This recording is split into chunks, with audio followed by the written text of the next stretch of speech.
In August 1560, a girl was born in the Hungarian castle of Székhánya, who was destined to become the most infamously known woman in the history of Eastern Europe. Elizabeth Báthory was born into a family whose lineage intertwined with royal dynasties, whose power stretched over vast territories, and whose wealth was beyond measure. Her father, György Báthory, was a baron and a warlord. Her mother, Anna Báthory, was a distant relative. Marriages between relatives were considered the norm in aristocratic families of that era, a way to maintain blood purity and prevent the fragmentation of estates. No one then knew what consequences such consanguinity might have for offspring. The castle where Elizabeth spent her childhood stood amidst dense forests and marshes of eastern Hungary. Massive stone walls, narrow loopholes, heavy oak gates with forged iron hinges. All this created an atmosphere of impregnability and somber grandeur. The inner chambers were adorned with Flemish tapestries depicting biblical scenes and hunting trophies. Turkish carpets, captured in numerous wars with the Ottomans, covered the floors. Ornate, dark oak furniture filled the halls. Silver platters and goblets, encrusted with precious stones, lay on the tables. Candles and candelabras cast bizarre shadows on the walls, creating a play of light and darkness. The Báthory family belonged to the highest Hungarian nobility, and could boast not only of wealth but also of distinguished ancestors. Among Elizabeth's relatives were kings, voivodes, cardinals, and military commanders. Her uncle, Stephen Báthory, became King of Poland and Grand Duke of Lithuania in 1576. Another uncle, Andras Báthory, held the post of cardinal and was one of the most influential church hierarchs. The Báthory clan was famous not only for its political weight but also for its ruthlessness in dealing with enemies. The war with the Turks, which lasted for decades, hardened the characters of Hungarian aristocrats, turning them into merciless warriors for whom human life meant little more than the life of livestock. Elizabeth's childhood passed in an atmosphere of strictness and luxury simultaneously. From an early age, the girl was taught Latin, German, and Hungarian languages, history, and theology. She received an education rare for women of that time, and stood out among her peers for her sharp mind. Governesses watched her every step, instilling manners befitting a representative of the highest nobility. Elizabeth was expected to carry herself gracefully in society, engage in polite conversation, and know the rules of etiquette and religious ceremonies. However, behind the outward decorum lay another reality. The castle was governed by harsh discipline. Servants were punished for the slightest transgressions, with whips, shackles, and other instruments of torture kept in the cellars. From a young age, Elizabeth witnessed violence. She saw how her relatives dealt with rebellious peasants, how captured Turks were tortured, how thieves and robbers were publicly executed in the square in front of the castle. In the 16th century, cruelty was an integral part of everyday life. Executions, torture, and corporal punishment were considered normal and perceived as a necessary measure to maintain order. The Church preached humility and obedience but did not shy away from using violence against heretics. The Inquisition in neighboring lands burned witches and sorcerers, and Hungarian magnates dealt with rebels with no less brutality. The Báthory family also harbored darker secrets. Several of Elizabeth's relatives suffered from mental disorders, which contemporaries attributed to demonic possession or a curse. One of her uncles would suddenly fly into a rage, smashing furniture and attacking servants without any reason. Elizabeth's aunt, Clara Báthory, was known for her eccentric behavior and cruelty towards her attendants. Inbreeding, practiced in the family for generations, led to the accumulation of hereditary diseases and mental abnormalities. Modern science explains this by genetic mutations. But in the 16th century, people did not know about such things. Elizabeth herself suffered from seizures from childhood, which contemporaries called the falling sickness. Suddenly, she would be gripped by convulsions, fall to the floor, lose consciousness, and upon regaining it, would not remember what had happened. Court physicians tried to treat her with bloodletting, herbal infusions, and prayers, but the seizures recurred again and again. Epilepsy, as this disease is now called, was then considered a sign of divine touch or demonic possession. Some saw in it a gift of prophecy, others a curse passed down through generations due to the sinful connections of ancestors. Despite her illness, Elizabeth grew into a beautiful and intelligent girl. She had dark hair, which she braided into elaborate hairstyles, pale skin, considered a sign of noble birth, and penetrating eyes, in which something disturbing and cold sometimes flashed. Her beauty attracted attention, and her parents well understood that a profitable marriage would strengthen the family's position. In the aristocratic circles of the 16th century, marriages were concluded not for love, but for calculation. The main criteria were nobility of origin, the size of the dowry, and political connections. The feelings of the young couple were of no interest to anyone. When Elizabeth turned 10, her parents began searching for a suitable groom for her. Negotiations were conducted secretly through intermediaries who studied the genealogies and fortunes of potential candidates. Eventually, the choice fell on Ferenc Nadasdy, a young count from an influential family that owned extensive lands in western Hungary. Ferenc was 5 years older than Elizabeth and had already gained fame as a brave warrior, participating in battles against the Turks. He was called the Black Knight for the dark armor in which he appeared on the battlefield and for his ruthlessness in combat. The parents of both sides considered this union advantageous and began preparing for the engagement. In 1575, when Elizabeth was 15, the wedding took place. The ceremony was held with unprecedented pomp at Vranov Castle, one of the Nadasdy family's estates. Hundreds of guests gathered from all over Hungary and neighboring countries. Tables groaned under the weight of delicacies: roasted boars, pheasants, venison, pies with meat and fish, honey gingerbread, candied fruits. Wine flowed like a river, musicians played lutes and violins, servants scurried between tables, serving dishes on silver trays. Elizabeth was dressed in a luxurious brocade gown, embroidered with gold threads. An emerald necklace, a gift from her husband, sparkled on her neck. Ferenc looked stern and reserved. His face was scarred from Turkish sabers. After the wedding, the young countess moved to Szeged Castle, located in the western part of Hungary, near the Moravian border. This castle became her main residence for many years. Szeged was smaller than the ancestral Báthory estate, but no less gloomy and impregnable. Stone towers rose above the surrounding hills, and inner courtyards were surrounded by high walls with battlements. The cellars stored provisions of grain, wine, and weapons, and prisoners captured in skirmishes with the Turks languished in the dungeons. Life in the castle flowed measuredly and monotonously. Servants attended to household chores, cooks prepared meals, attendants cleaned the chambers, and Elizabeth spent her days awaiting her husband's return from war. Ferenc Nadasdy spent most of his time on the battlefields. Hungary in the 16th century was at the forefront of the Christian world's struggle against the Ottoman Empire. The Turks had seized a significant part of Hungarian lands, including the capital Buda, and constantly raided deep into the country. Hungarian Mognates, Shuchas Nadasdy, led detachments that defended the borders and carried out retaliatory raids into Turkish territories. The war was brutal and merciless. Prisoners were rarely taken. More often, they were killed on the spot or subjected to torture for information. The heads of slain enemies were impaled on stakes and displayed along roads as a warning. Ferenc was a typical representative of the military aristocracy of that time.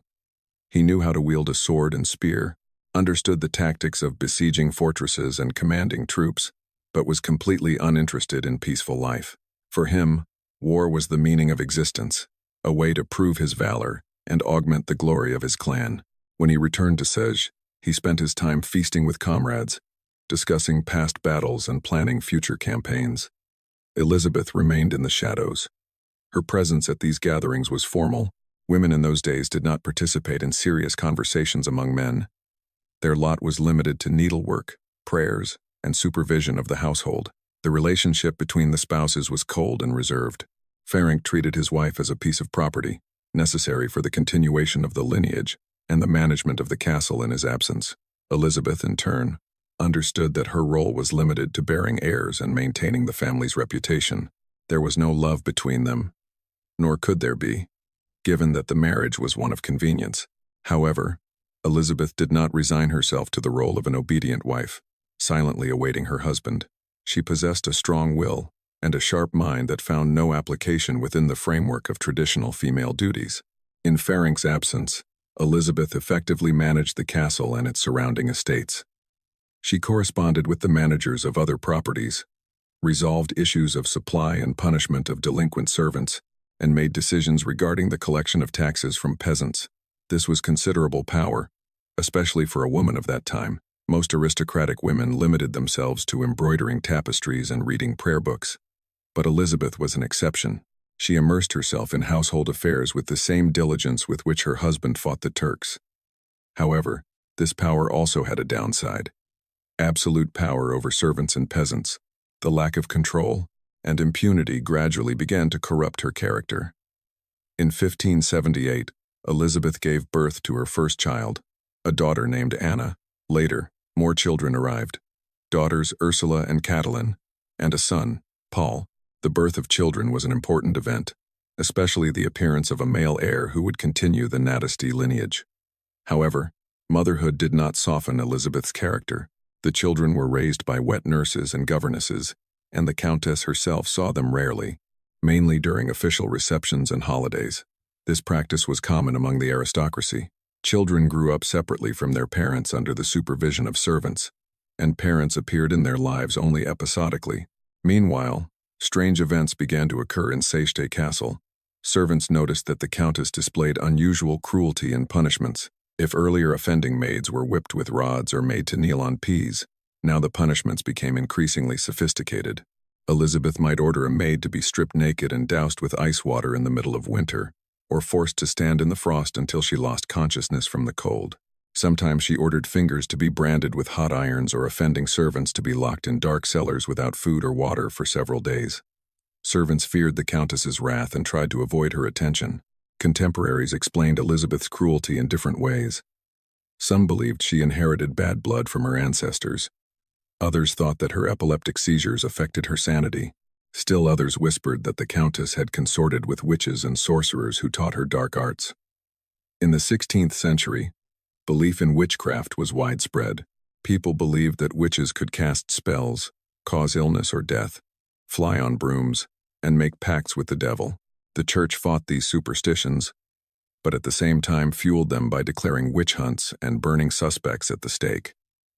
In the vicinity of Sejte, there were indeed people considered witches and healers. These were old women and men who knew herbs and incantations, who could cure illnesses and predict the future. Peasants turned to them when church medicine proved powerless. Among Elizabeth's close associates appeared several such individuals. One of them was Ilona Yoboru, an old servant who allegedly knew how to cast spells and prepare potions. Another was Dorothea Sentis, a woman of indeterminate age who appeared in the castle in the early 1580s and quickly gained the Countess's trust. Dorothea claimed to know the secrets of eternal youth and beauty, which had been passed down in her family for generations. Elizabeth, like many women of that time, feared old age. Beauty was considered a woman's greatest asset, especially in aristocratic circles. Fading appearance meant a loss of influence, respect, and attention. Mirrors were a rarity in those days. They were made of polished metal, and the reflection was dim and distorted. But even in such a mirror, Elizabeth began to notice the first signs of aging: wrinkles around her eyes, dull skin, graying hair. This infuriated her. She was willing to do anything to preserve her youth and beauty. Dorothea Sentis offered the Countess various concoctions and ointments that supposedly could restore the skin's freshness and elasticity. Some of these remedies were harmless: herbal infusions, masks of honey and milk, baths with aromatic oils. Others were more dubious.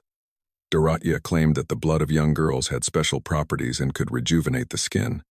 This idea was not unique. In medieval Europe, there were beliefs that blood possessed magical power. Alchemists sought ways to turn blood into the philosopher's stone. Physicians used it to treat diseases, and sorcerers employed it in rituals.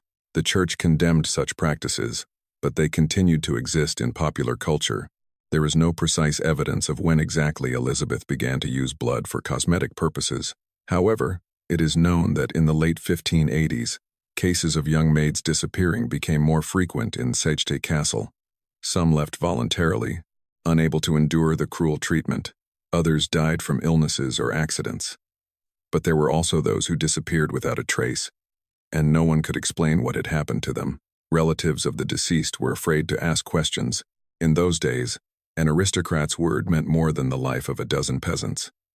The Countess had almost unlimited power over her subjects, and no one dared to challenge her. In 1604, Ferenc Nádasdy died from wounds sustained in one of the battles with the Turks. He was only 47, But a life full of wars and hardships had aged him prematurely. Elizabeth became a widow at the age of 44. Her husband's death did not sadden her. Their marriage had long become a formality, and they rarely saw each other. However, this death had important consequences. Elizabeth gained full power over the extensive estates of the Natesty family, becoming the sole mistress of castles, villages, and peasants. Now no one could control her actions or limit her whims. Widowhood in the 16th century gave a woman a certain freedom that she was deprived of in marriage.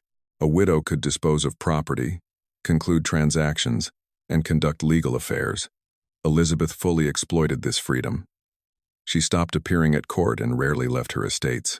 Most of her time she spent in Sete Castle, surrounding herself with a small circle of trusted individuals.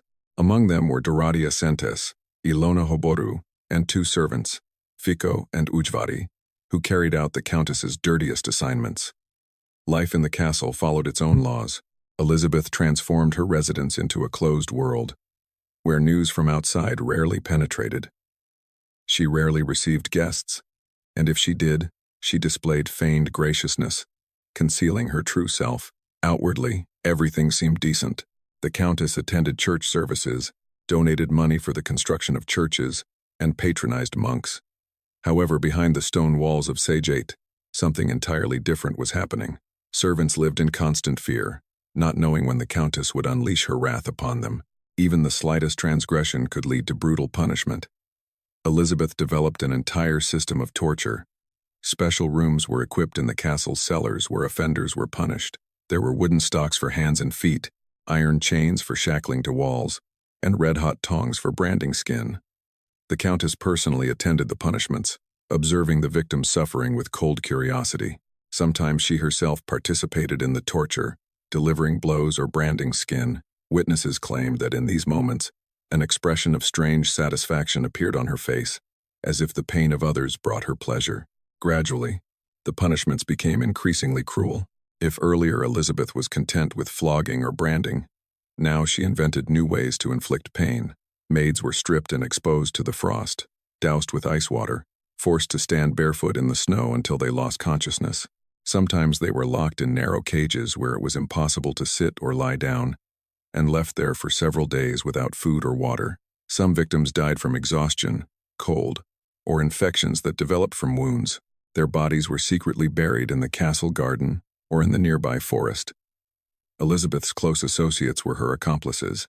Dorothea Countess helped select victims and prepared concoctions that the Countess used for her cosmetic procedures. Ilona Hoboru participated in the torture and ensured that servants did not flee. Fico and Ujvari performed the dirtiest work, beating victims, burying bodies, intimidating witnesses. They were all bound by mutual complicity. If the truth came out, they would all face the gallows. So they remained silent and continued to serve the Countess, hoping that it would end someday. However, rumors of strange events in Sejte Castle began to leak out. Relatives of missing maids appealed to the local priest, complained to the managers of neighboring estates, and whispered in markets and fairs.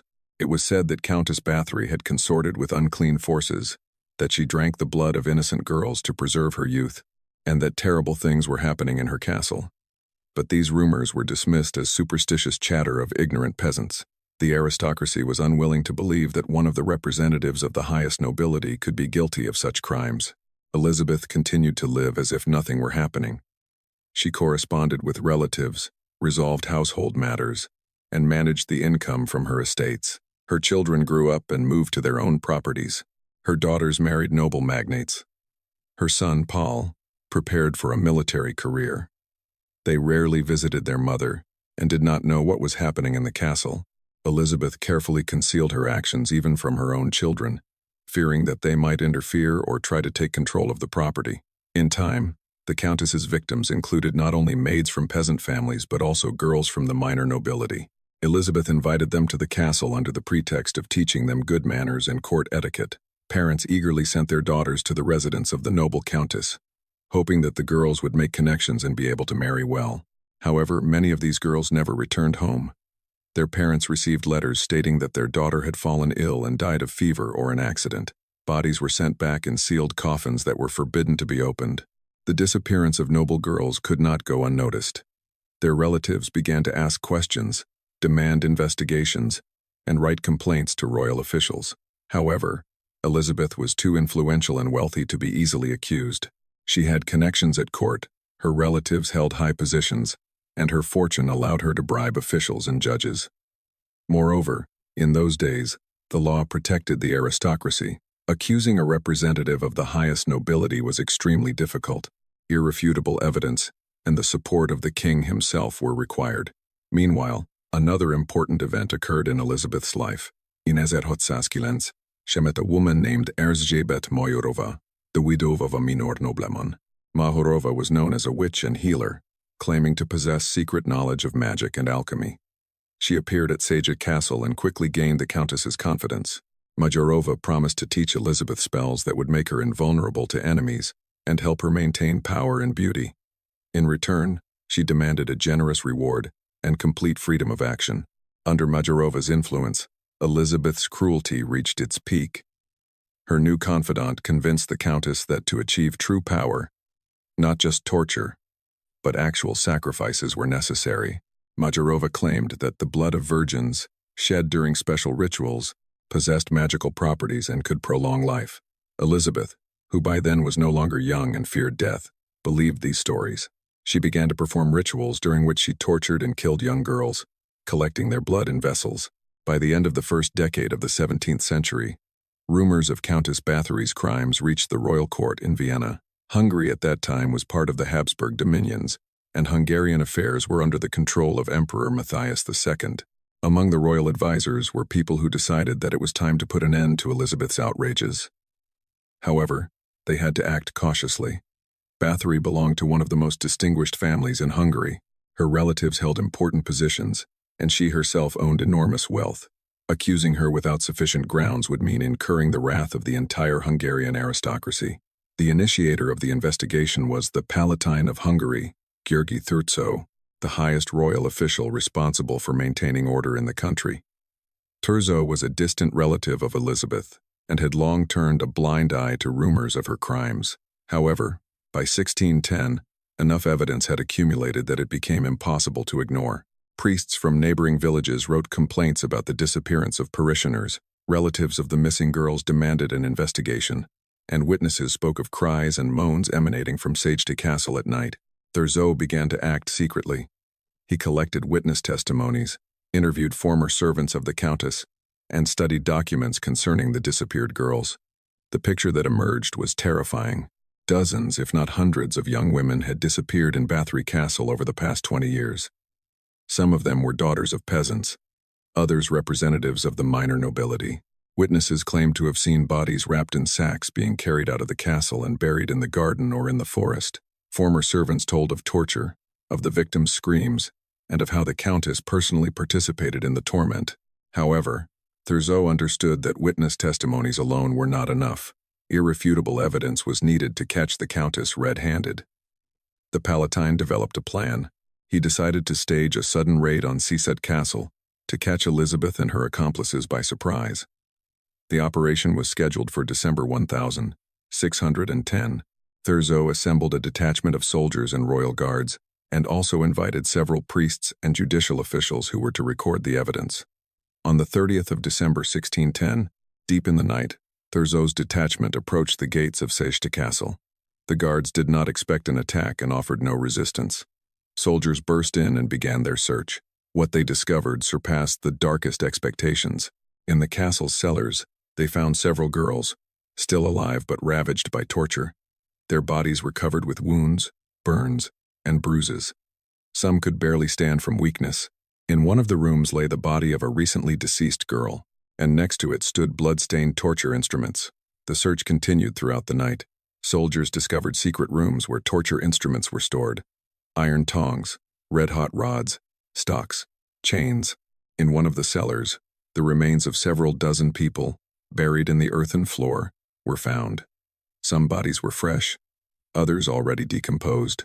The priests present during the search were appalled by what they saw. They began to pray, trying to cast out the evil spirits from the castle, which, in their opinion, had possessed the Countess and turned her into a spawn of hell. Elizabeth was found in her chambers. She did not attempt to flee and showed no fear. When Thurzo entered, the Countess sat in a chair, surrounded by servants, and calmly looked at the newcomers. She refused to admit guilt and declared that all accusations were lies, fabricated by her enemies to seize her property. Thurzo ordered the arrest of Elizabeth's accomplices, Dorotea Sentes, Ilona Yobaru, Fico, Ujvari, and Elizabeth Báthory. All of them were shackled and taken away for interrogation. Elizabeth herself was not arrested. Her high position protected her from immediate arrest. According to the laws of that time, a representative of the highest aristocracy could not be imprisoned without the decision of the king or parliament. Thurzo understood that the Báthory case would become a political scandal of enormous proportions. He did not want to act hastily, and decided to first gather all the evidence and then submit the case for court consideration. The Countess was placed under house arrest in Cizek Castle, with guards assigned to her and forbidden to leave the premises. The news of the arrest of Elizabeth Báthory's accomplices quickly spread throughout Hungary and neighboring countries.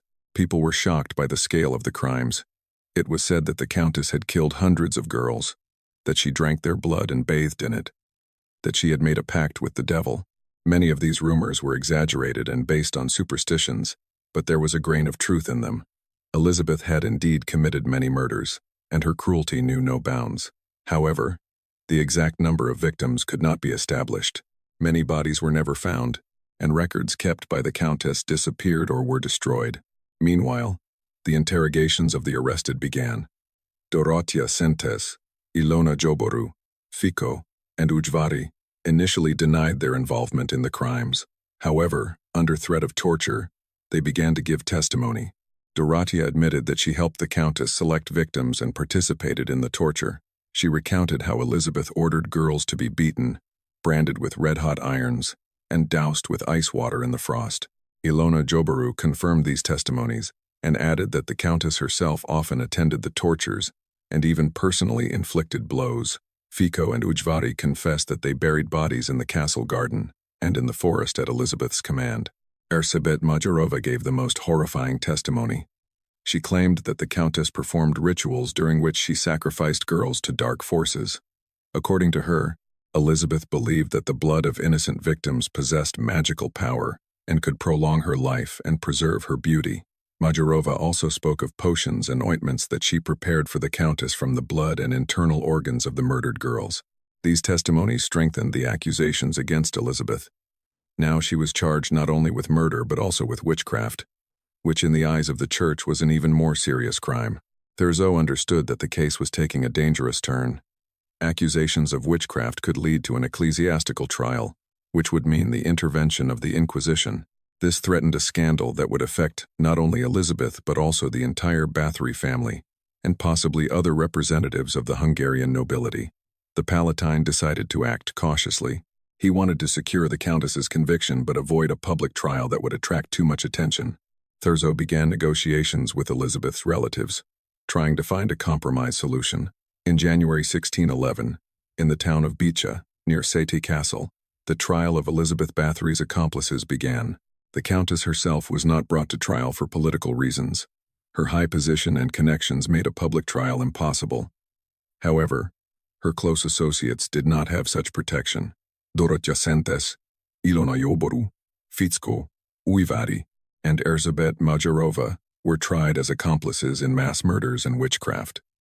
The trial was presided over by a royal judge, with the participation of priests and representatives of the local nobility. The court proceedings lasted several days. Witnesses came forward one after another and spoke of the crimes committed in Cizek Castle. Relatives of the disappeared girls wept and demanded justice. Former servants of the Countess testified about the tortures and murders they had witnessed with their own eyes. Priests from neighboring villages testified that they had buried girls who died under mysterious circumstances and suspected they had become victims of the Countess. The picture that emerged during the trial was horrifying.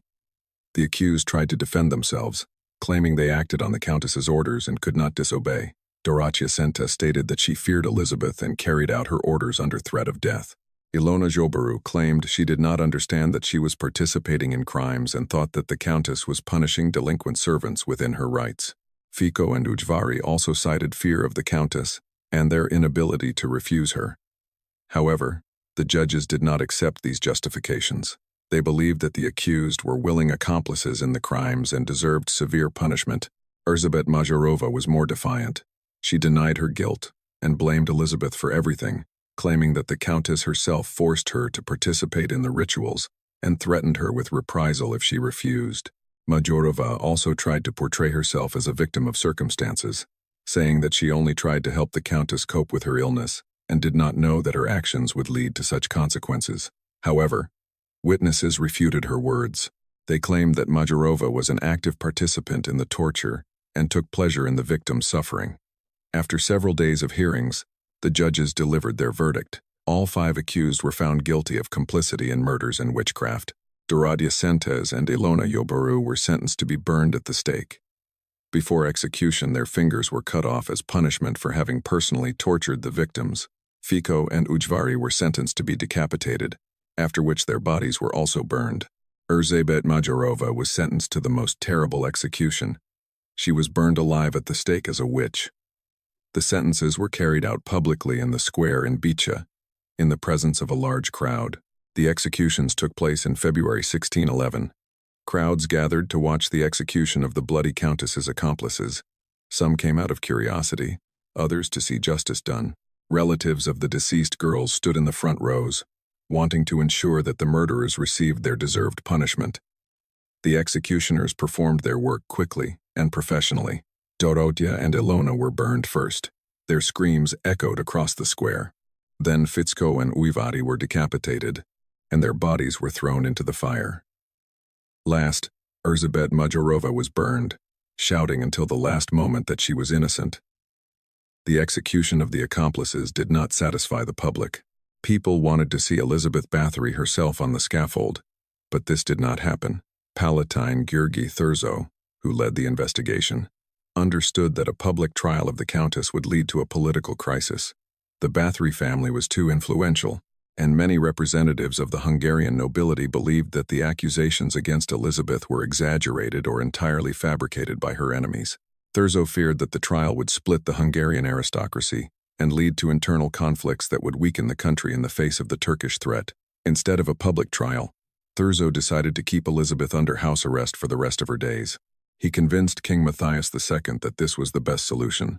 The king agreed but demanded that the Countess be completely isolated and unable to contact the outside world. Thurzo conveyed these instructions to the manager of Sade Castle. Elizabeth was locked in her own chambers, with doors and windows bricked up. Only a small opening was left for passing food and water. The Countess became a prisoner in her own castle. The decision not to bring Elizabeth to trial caused outrage among the people. Ordinary people did not understand why the noble criminal was not executed, like her accomplices. They believed that the law was not equal for all, and that the aristocracy could commit any crimes with impunity. However, the authorities paid no attention to the discontent. For them, it was more important to maintain stability and avoid a scandal that could undermine the authority of the Hungarian nobility. Elizabeth Báthory became a victim of political intrigues, but at the same time escaped deserved punishment. Meanwhile, life in Sade Castle came to a halt. Most of the servants fled, fearing that they would be accused of complicity. The castle manager appointed several trustworthy men to supervise the Countess. They were strictly forbidden to speak to her or carry out any of her requests, except for delivering food and water. Elizabeth found herself in complete isolation. She could not leave her room, could not see sunlight, could not communicate with anyone. It was not a prison, in the usual sense, but a living tomb in which she was destined to spend the rest of her days. Elizabeth's relatives made no attempts to free her. Her children distanced themselves from their mother, fearing that the scandal would damage their own reputations. Daughters who had married influential magnates pretended to have no connection to their mother's crimes. Her son, Paul, preparing for a military career, also refused to intervene. Moreover, relatives began to divide Elizabeth's property during her lifetime, trying to seize the most profitable estates and avoid confiscation by the crown. Thurzo, having achieved his goal, withdrew from the case. He submitted a report to the king on the investigation, stating that the culprits had been punished, and the Countess was isolated and no longer posed a danger. King Matthias II approved the Palatine's actions and ordered the case closed. Officially, Elizabeth Báthory was not condemned and did not lose her rights to her property. However, she effectively became a prisoner, deprived of freedom, and the ability to control her own destiny. This was a compromise between the desire to punish the criminal and the need to save face before the Hungarian aristocracy. Elizabeth's life in confinement was monotonous and joyless. Her chambers consisted of a small room in the tower of Sejte Castle. Windows and doors were bricked up with stone and brick, leaving only a narrow slit for passing food. Through this opening, the Countess was given meager meals: bread, water, sometimes porridge or soup. The luxury she had been accustomed to all her life was a thing of the past. Now she slept on a simple straw mat, wore a coarse linen dress, and had neither servants nor company. The only sounds were the footsteps of guards outside and rare voices drifting from the castle courtyard. Time dragged slowly. Days turned into nights, but for Elizabeth, they were all the same. She did not see the sun, did not know what season it was outside the walls, did not hear birdsong. The room was dark. Only a faint light penetrated through the slit through which food was passed. She was not given candles, for fear that she might start a fire and try to escape. Elizabeth spent her days in complete darkness, immersed in her thoughts. She could not read, could not write, could not speak to anyone. This was the worst punishment for a woman accustomed to power and luxury. During the first months of her confinement, the Countess tried to rebel. She banged on the walls, screamed, demanded release, and threatened the guards with revenge. However, no one reacted to her screams. The guards had strict orders not to speak to her and to ignore any of her requests or threats. Gradually, Elizabeth realized that rebellion was futile. She fell silent and sank into a silent despair. Her character, once proud and imperious, began to break under the weight of solitude. However, even in captivity, Elizabeth did not repent of her deeds. She did not consider herself guilty, and continued to believe that she was a victim of conspiracy. In her understanding, she was merely punishing offending servants, as all aristocrats of that time did. The fact that the punishments ended in the victims' deaths she explained by their weakness and inability to endure just retribution. Elizabeth did not understand that her actions went far beyond what was permissible. Even by the cruel standards of the 17th century, she lived in her own world, where the law did not apply to her, and the Countess's will was the only truth. Outside the castle walls, life continued. Hungary still fought with the Turks. King Matthias II tried to strengthen his power. Magnates intrigued against each other. The Báthory case was quickly forgotten. People spoke of it only in whispers, and only those who suffered from the Countess remembered her crime. The church was in no hurry to excommunicate Elizabeth. Priests preferred not to associate with the influential Báthory family and not to raise the issue of witchcraft, so as not to attract the attention of the Inquisition. Officially, the Countess remained a member of the church, albeit shunned by society. Elizabeth's relatives divided her property. Daughters took jewelry and the best estates. Her son, Pal, received castles and lands. Estate managers reported to the heirs, not to the Countess herself. Formally, she remained the owner of all this wealth, but effectively she could not dispose of it. The heirs hoped that Elizabeth would die as soon as possible, so that they could officially enter into ownership rights. They did not visit their mother, did not care about her fate, and did not try to alleviate her situation. For them, she was a burden and a source of shame. Meanwhile, Elizabeth's health began to deteriorate. Lack of sunlight, poor nutrition, lack of movement, and fresh air affected her condition. She began to lose weight. Her skin became pale and almost transparent. Her hair turned gray. The epileptic seizures that had tormented her since childhood became more frequent. Now they occurred almost every week, and after each seizure, Elizabeth took a long time to recover, feeling weakness and headache. The guards who brought her food noticed that the Countess looked worse and worse, but no one called a doctor. The instructions were clear: keep her in confinement until natural death. Elizabeth began to lose track of time. She did not know how many months or years had passed since her arrest. Days merged into one endless gray blur. Sometimes she tried to remember the past, her childhood in Ext Castle, her wedding to Ferenc Nadasdy, the birth of her children, but these memories were vague and indistinct, as if they belonged to another person's life. Reality was only the dark room, cold walls, and silence. Loneliness began to destroy the Countess's sanity. She began to talk to herself, address imaginary interlocutors, see shadows and hear voices. Sometimes it seemed to her that someone was in the room, that the servants had returned and were serving her again, that she still ruled the castle. Then the hallucinations disappeared, and she realized that she was alone. These moments of clarity were the most tormenting. Elizabeth realized that she had lost everything: power, wealth, freedom, even her sanity. But repentance did not come. She still considered herself an innocent victim of injustice. The guards who brought her food noticed that the Countess had become strange. She stopped answering questions, stared blankly, muttered something incomprehensible. One of the guards reported to the castle manager that the Countess might be losing her mind. However, the manager did not attach importance to this. His task was only to ensure that Elizabeth remained in confinement and did not die of hunger or cold prematurely. The prisoner's mental state did not interest him. Years passed, and Elizabeth grew weaker and weaker. She almost stopped eating, refusing the food they brought her. The guards reported that the Countess was lying on her mat and not getting up. Sometimes they heard her moaning or crying, but more often there was complete silence in the room. No one knew what was going on in Elizabeth's mind during these last months of her life. Perhaps she remembered her crimes and finally realized their monstrosity. Or perhaps, until the very end, she remained convinced of her righteousness and considered herself a victim of unjust treatment. No one will ever know, because Elizabeth Báthory took her thoughts to the grave. The last weeks of her life passed in complete silence. The guards no longer heard screams or groans from the bricked-up room. The food that was brought remained untouched. The castle manager began to suspect that the Countess had died, but he was in no hurry to check. He was afraid to enter the room, fearing that Elizabeth might attack him, or that her spirit had already left her body and was wandering through the castle. Superstitions were strong in those days, and many believed that the souls of such sinners as Báthory found no peace and turned into evil spirits. On the 21st of August, 1614, one of the guards noticed a strange smell coming from a crack in the wall. He called the manager, who ordered the bricked-up room to be opened. Workers began to break down the brickwork that covered the door. The work took several hours. When the wall was dismantled and the door opened, fresh air rushed in, mixed with the heavy smell of death. Elizabeth Báthory lay on the straw mat, motionless and cold. She was dead. The Countess's body was examined by a local doctor. He determined that death had occurred several days earlier, likely from natural causes.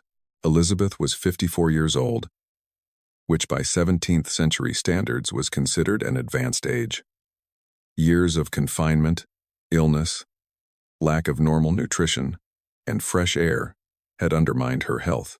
The doctor found no signs of violent death and concluded that the Countess had died of weakness and exhaustion.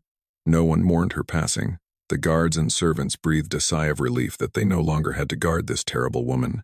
Elizabeth's death was reported to her children. They showed no particular grief and did not attend the funeral. The daughters sent letters expressing formal condolences, but did not wish to participate in the burial. Her son, Paul, refused to come, citing military duties. Relatives feared that their presence at the funeral would draw attention to the Báthory case and remind people of the disgrace she had brought upon the entire family. They wanted to forget about Elizabeth as soon as possible and erase her name from the family history. However, the church did not wish to bury Elizabeth in consecrated ground. The local priest declared that he could not officiate at the funeral of a woman who had been accused of murders and witchcraft. He feared that her soul would not find peace and would haunt the living, bringing misfortune. Relatives tried to negotiate with other priests, offered money, and promised generous donations to the church, but no one agreed. In the end, one priest was found who agreed to conduct a brief burial rite without a full funeral service. Elizabeth's body was buried secretly at night, without witnesses and without a headstone. The burial place was kept in strict secrecy. According to one version, Elizabeth was buried in the crypt of a church in a village near Sehet. According to another, her body was secretly transported to Ext, the Báthory ancestral estate, and buried in the family crypt. A third version claimed that the body was buried somewhere on the grounds of Sehet Castle in an unmarked grave. The exact burial place is unknown to this day. Relatives ordered all records of the funeral to be destroyed so that no one could find the grave and desecrate it or, conversely, turn it into a place of pilgrimage for the curious. After Elizabeth's death, Sehet Castle became deserted. The servants fled. No one wanted to stay in a place where so many terrible events had occurred. The manager closed the castle and handed the keys to the heirs. However, none of them wanted to live in Sehet. The castle stood abandoned, gradually decaying from time and weather. Local residents avoided it, telling scary stories about ghosts and curses. It was said that at night, screams and groans emanated from the castle, that shadows of girls were seen wandering through the corridors, and that Elizabeth herself appeared to the living and frightened travelers.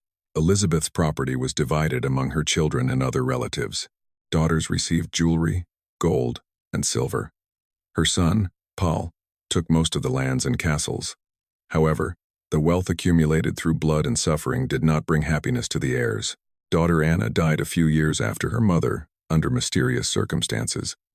Ursula lost her mind and spent the rest of her life locked up under the care of servants. Catalin lived longer than the others, but her marriage was unhappy, and she had no children. Her son, Paul, died in one of the battles with the Turks, leaving no heirs. The Nadasdy lineage, which was supposed to continue through Elizabeth's children, died out within one generation. The Báthory family also fell into decline. After Elizabeth's death, many family members distanced themselves from their relative, trying to erase her memory. However, the scandal inflicted irreparable damage on the family's reputation.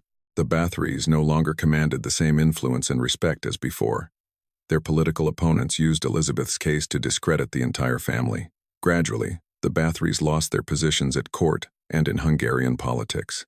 By the end of the 17th century, the family effectively ceased to exist. Its representatives dissolved into other aristocratic families or became impoverished and descended the social ladder. The story of Elizabeth Báthory did not end with her death. On the contrary, the legend of the Bloody Countess began to live its own life, acquiring new details and myths. Already a few decades after her death, stories emerged in which real facts intertwined with fiction. It was said that Elizabeth killed not dozens, but hundreds of girls. Different sources named different numbers, from 100 to 650 victims. However, there is no documentary confirmation for such numbers. During the trial of the Countess's accomplices, witnesses mentioned about 30 to 40 specific cases of murder, but the exact number of victims was never established. The most famous legend about Elizabeth states that she bathed in the blood of young girls, believing that this would preserve her youth and beauty. According to this story, the Countess ordered girls to be killed and their blood to fill a bathtub, after which she would immerse herself in it and spend several hours there. This legend appeared only after Elizabeth's death, and is not supported by documents of that time. There is no mention of such a practice in the court materials. Witnesses spoke of torture, beatings, and dousing with cold water, but no one mentioned bathing in blood. It is probable that this story arose later, when people tried to explain the motives for the Countess's crimes and invented the most gruesome version. Another popular legend claims that Elizabeth was a vampire, or turned into a vampire after death. In the 18th and 19th centuries, when belief in vampires was especially strong in Eastern Europe, Báthory's story became part of vampire folklore. She was depicted as a creature that drank the blood of living people to prolong her life. Some claimed that after her death, her body did not decompose, and that she rose from her grave at night to hunt for new victims. These stories have no connection to reality, but they firmly entered popular culture and made Elizabeth Báthory one of the most famous figures in history. In reality, Elizabeth's crimes are explained not by witchcraft or vampirism, but by mental deviations, sadistic tendencies, and the boundless power she possessed. Modern psychiatry would classify her as a serial killer with sadistic tendencies. She derived pleasure from inflicting pain on other people, and absolute power over her servants allowed her to satisfy these tendencies without fear of punishment. Inbreeding in her family could have led to the accumulation of genetic mutations that contributed to the development of mental disorders. Epilepsy, from which she suffered since childhood, could also have influenced her behavior and increased aggressiveness. However, everything cannot be attributed to illness. Elizabeth was an intelligent and educated woman. She perfectly understood that she was committing crimes. She carefully concealed her actions, intimidated witnesses, and bribed officials. This indicates that she was aware of the unlawfulness of her actions and tried to avoid punishment. Her cruelty was not the result of madness, but a conscious choice. She chose the path of violence and death, and no external circumstances can justify this choice. The story of Elizabeth Báthory raises important questions about the nature of power and its influence on the human psyche. Absolute power over other people corrupts even the strongest personalities. When a person realizes that they can do whatever they want without fear of punishment, the dark sides of their character emerge. In the 17th century, the aristocracy had enormous power over peasants and servants. The law protected the noble and offered almost no protection to common people. This created fertile ground for abuse and cruelty. Elizabeth was not the only aristocrat who treated servants cruelly. In those days, corporal punishment was considered the norm, and many lords beat their subordinates for the slightest transgressions. However, Elizabeth crossed all boundaries. She turned punishment into torture, and torture into murder. Her case became exceptional, not because of the fact of cruel treatment of servants itself, but because of the scale and systematic nature of the crimes. She created a factory of death in her castle, where dozens of girls perished in agonizing pain. The question of why Elizabeth committed these crimes remains open. Some historians believe that she suffered from sadistic tendencies and derived pleasure from inflicting pain. Others believe that she sought a way to cope with the fear of old age and death, and believed in the magical properties of blood. Still others argue that she was a psychopath incapable of empathy for other people. Perhaps all these factors combined and created a perfect storm that turned a noble lady into a serial killer. The court documents related to the Báthory case have been partially preserved. They are stored in the archives of Hungary and Slovakia and provide an insight into the scale of the crimes.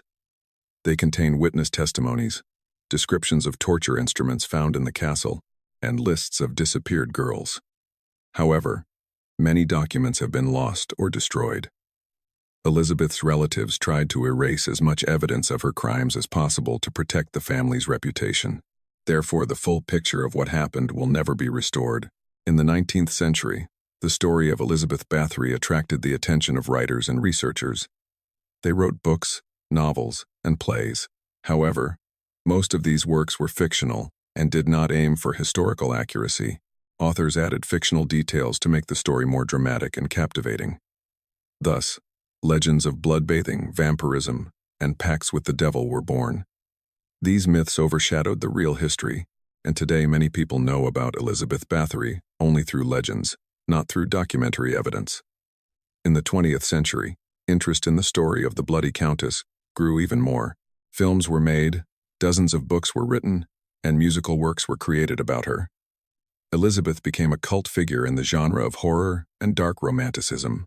She was depicted as a femme fatale, obsessed with the desire for eternal youth, as a victim of patriarchal society, as a symbol of female power run amok. Each era interpreted her story in its own way, finding in it what was relevant to contemporaries. Modern historians try to separate fact from fiction and reconstruct the real picture of events. They study preserved documents, analyze witness testimonies, and compare different versions of the story. Thanks to this work, we know that Elizabeth indeed committed crimes, that her accomplices were executed, and that she spent her last years in confinement. However, many details remain unclear. We do not know the exact number of victims. We do not know if she truly believed in the magical properties of blood. We do not know if she repented before her death. To better understand the story of Elizabeth Báthory, it is necessary to imagine the world in which she lived. 17th century Hungary was a country torn by wars, religious conflicts, and political instability. After the Battle of Mohacs in 1526, when the Hungarian army was defeated by the Turks, the country effectively disintegrated into three parts. The central territory was seized by the Ottoman Empire, the western lands came under Habsburg control, and the eastern part became the Principality of Transylvania, formally independent but effectively vassal to the Turks. This division had catastrophic consequences for the Hungarian people. Constant wars devastated the lands, destroyed cities and villages, and claimed the lives of thousands of people. Peasants suffered the most. Their fields were trampled by armies, their homes burned during raids, and they themselves were enslaved. The aristocracy also suffered losses, but to a lesser extent.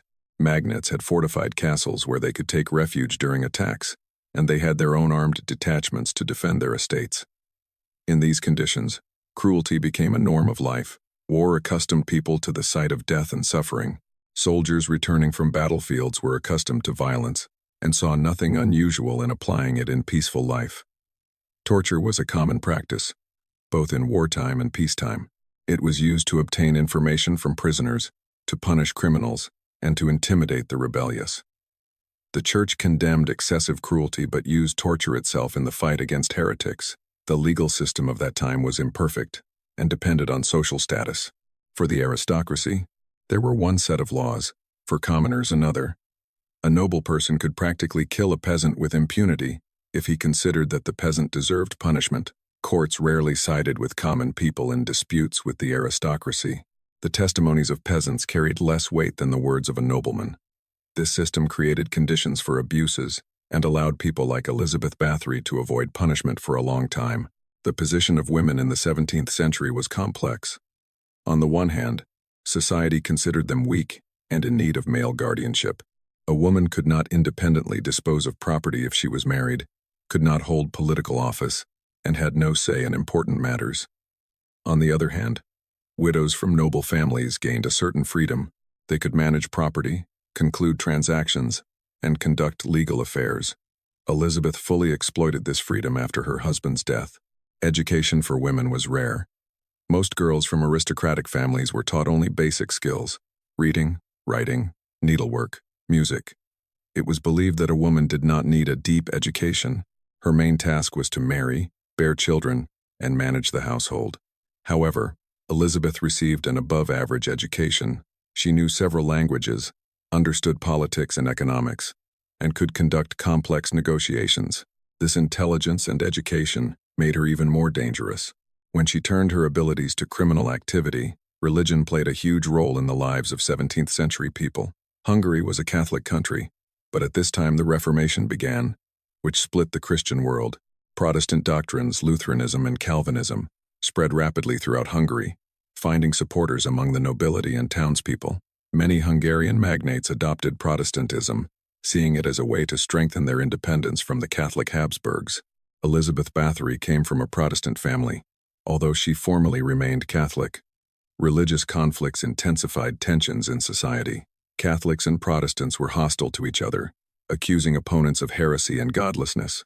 The church lost control over its flock, and people began to turn to alternative sources of spiritual help: healers, sorcerers, astrologers. Belief in magic and witchcraft was widespread. People believed that with the help of spells, one could cure illness, attract love, harm an enemy.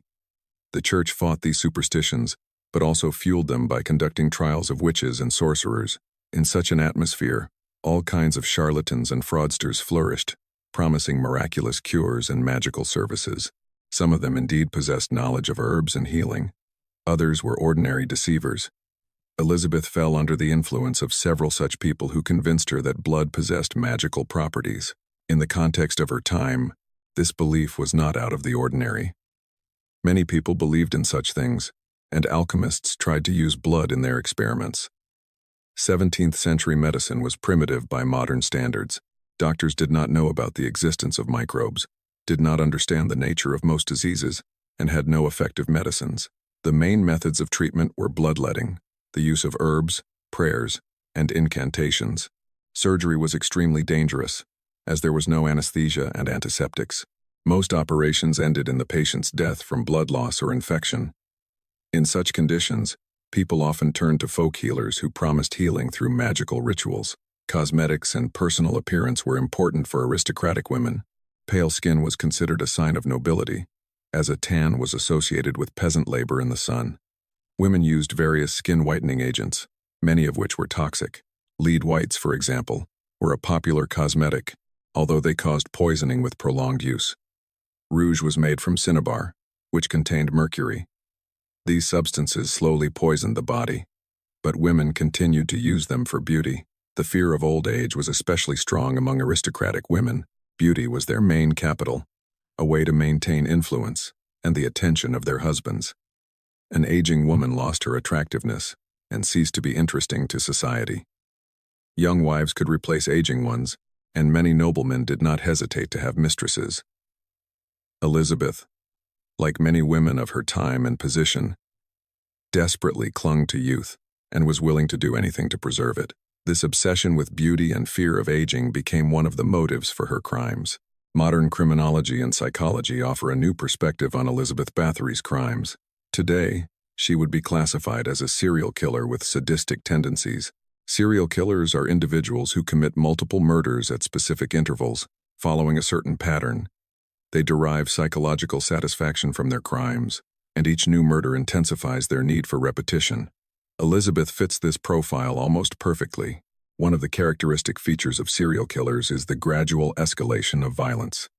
They begin with relatively mild forms of aggression, and over time progress to increasingly brutal methods. This is precisely what happened with Elizabeth. Initially, she merely punished servants with flogging or other traditional methods. Then the punishments became harsher: branding, dousing with ice water, prolonged confinement without food. Finally, she transitioned to systematic torture and murder. Each time, she required more and more violence to achieve the same satisfaction. Another characteristic feature is victim selection. Serial killers typically choose victims from a specific category that they perceive as most vulnerable and accessible. For Elizabeth, these victims were young servant girls who were completely dependent on her and could not defend themselves. Later, she began selecting girls from the minor nobility, which indicates an increased sense of impunity. She understood that she could do whatever she wanted, and no one would stop her. The motives of serial killers vary. Some kill for material gain, others for sexual urges, still others for a sense of power and control over the victim. Elizabeth likely belonged to the latter category. She enjoyed having complete control over the lives and deaths of other people. Torture gave her a sense of absolute power that she could not obtain in any other way. In a society where women had limited rights, this was her form of self-assertion. Sadism, the derivation of pleasure from inflicting pain on others, is a key element of Elizabeth's psychological profile. Witnesses claimed that she personally attended the tortures and showed signs of satisfaction while observing the victim's suffering. Sometimes she herself participated in the torment, which suggests that merely giving orders was not enough for her. She wanted to be a direct participant, to feel her power over the victim. Psychopathy is another element of her personality. Psychopaths are incapable of empathy and remorse. They view other people not as individuals with feelings and rights, but as objects to be manipulated. Elizabeth demonstrated precisely this attitude towards her victims. To her, the servant girls were not people. They were something akin to livestock, with whom she could do as she pleased. She felt no guilt for their deaths, and showed no remorse until the very end. The role of environment in shaping a serial killer cannot be underestimated. Elizabeth grew up in an atmosphere of violence and cruelty. She saw her relatives mercilessly deal with enemies, torture prisoners, and execute criminals. This shaped her perception that violence was a normal part of life. Furthermore, she grew up in conditions of absolute power, where no one could refuse her or contradict her. This developed in her a sense of permissiveness. Genetic factors may also have played a role.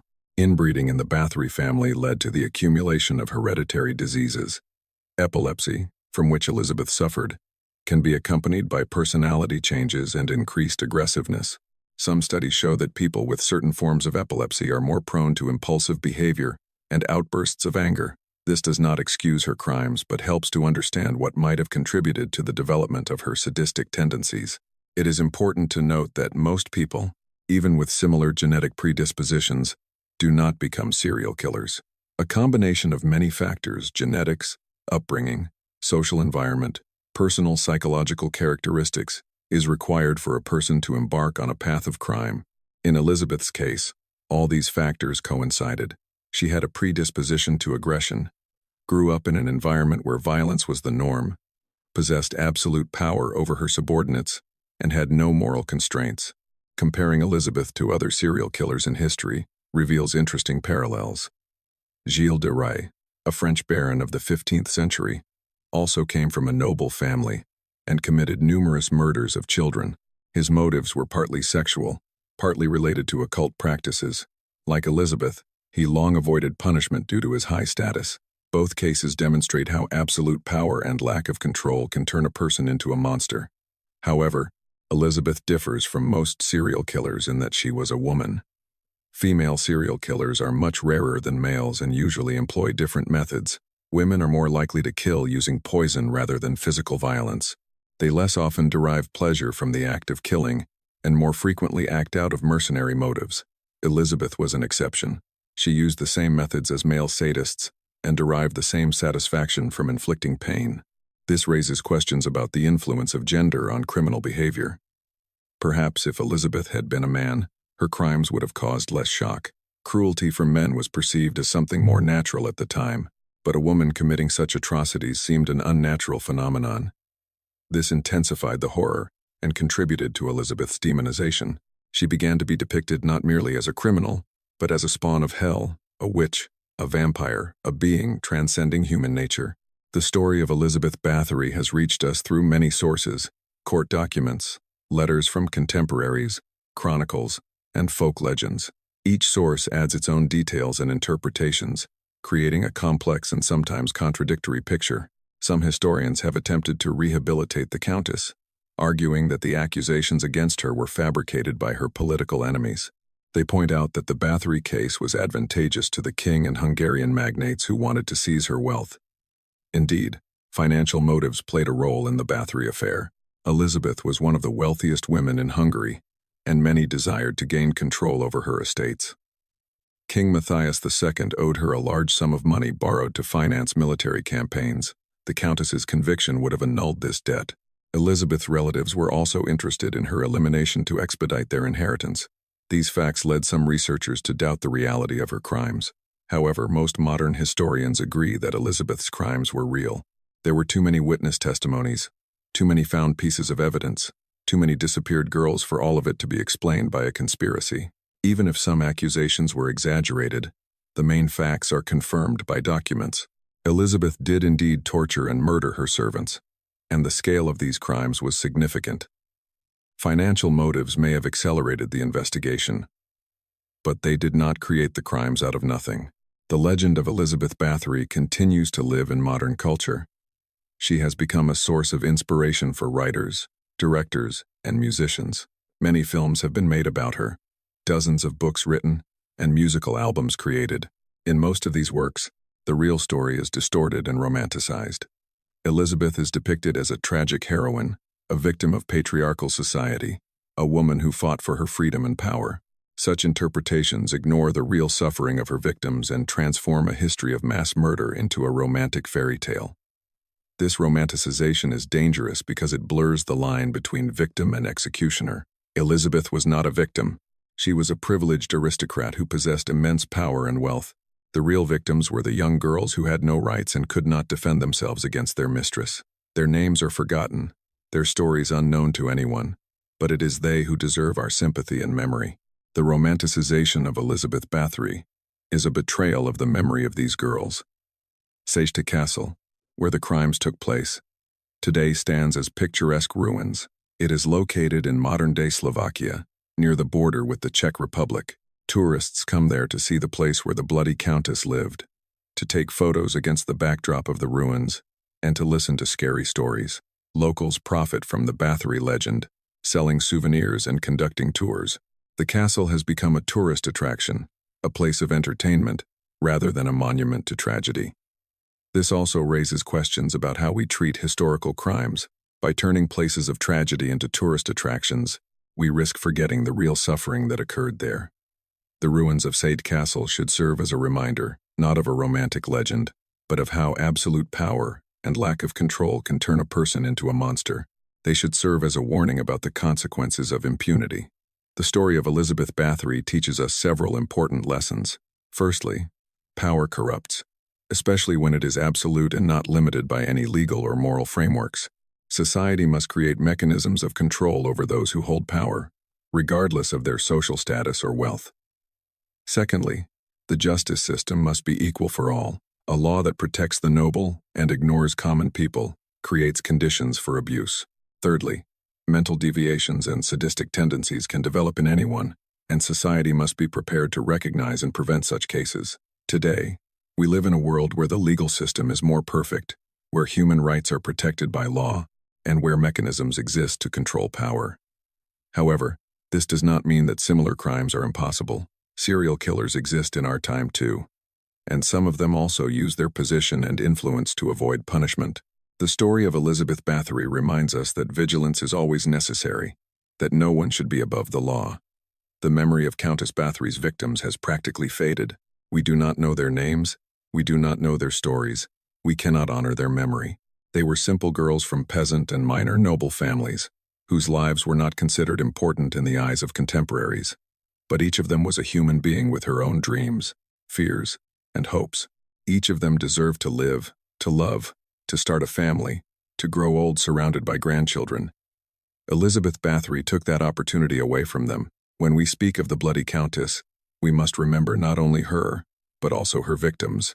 We must remember that behind every number, 30, 40, 100 victims, stands a real person who experienced terrible suffering. We must remember that history is not only stories of great kings and famous battles, but also stories of ordinary people whose lives were crushed by the cruelty of the powerful. The story of Elizabeth Báthory concluded in August 1614, when she died in confinement, but her legacy lives on to this day. In legends and myths, in books and films, in the ruins of Céda Castle, in the memory of how dark human nature can be.